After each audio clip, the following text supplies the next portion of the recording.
السلام عليكم ورحمة الله تعالى وبركاته. إخواني أخواتي، إن شاء الله دايما نلقاكم بخير. وكما عودتكم نبدو هذا الفيديو بهذا الدعاء: بسم الله الرحمن الرحيم. يا رب اهدي أولادي وخذ بأيديهم إليك ووفقهم لطاعتك يا رب. لا ترني فيهم ما يبكيني، ومتعني ببرهم في حياتي وبعد مماتي وأولاد المسلمين أجمعين. اللهم إني أسألك يا الله الأحد الصمد الذي لم يلد ولم يولد ولم يكن له كفوا أحد أن تغفر لي ذنوبي، إنك أنت الغفور الرحيم. اللهم آمين، اللهم آمين. اليوم خاوتي باغي نخدم معاكم خبز الشعير.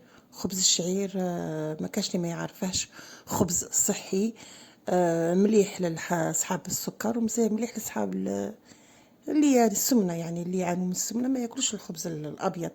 اذا تبعوا معنا الخطوات وتبعوا معنا الطريقه، وان شاء الله تستافدوا مني.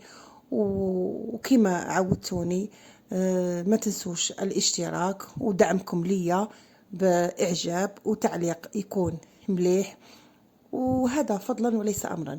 اذا ما نطولش عليكم، تبعوا معنا الفيديو حتى الاخير.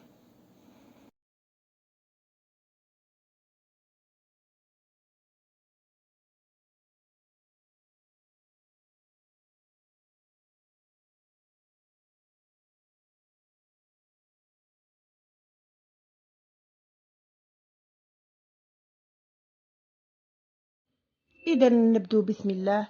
عندنا كما راكم تشوفوا 285 غرام دقيق ابيض، يعني فرينه البيضاء. عندنا 100 غرام دقيق الشعير، 288 غرام ماء دافئ، 38 غرام نتاع زيت، 7 غرامات ملح ولا على حسب الذوق، وخميره، مغرف خميره. اذا نروحوا لطريقه التحضير. نديروا كاس ماء دافئ، ونزيدوا الخماره ونخلطوا. هاد العجينه ما تسحقش انك تدلكيها ولا تعجنيها ولا لا، تبعي الخطوات جيدا. نديروا الخماره، نحركوا جيدا، يعني حاجه قليله ماشي كاع هي. نديروا الزيت، والزيت الى عندك زيت زيتون تاني حاجه مليحه، يعني تاني زيت زيتون صحي. ما عندكش ديري الزيت. نخلطوا جيدا.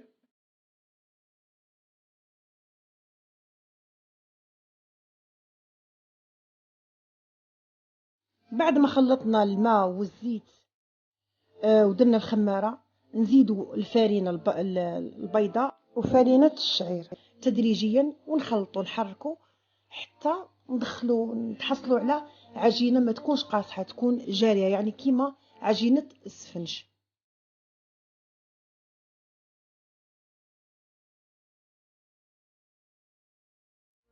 ها هي العجينه، راكم تشوفوا كيفاش تحصلنا عليها. اذا نغطي عليها ونخليها تخمر لمده ساعه، يعني ما ندلكها ما والو، غير نلمها ونخليها تخمر.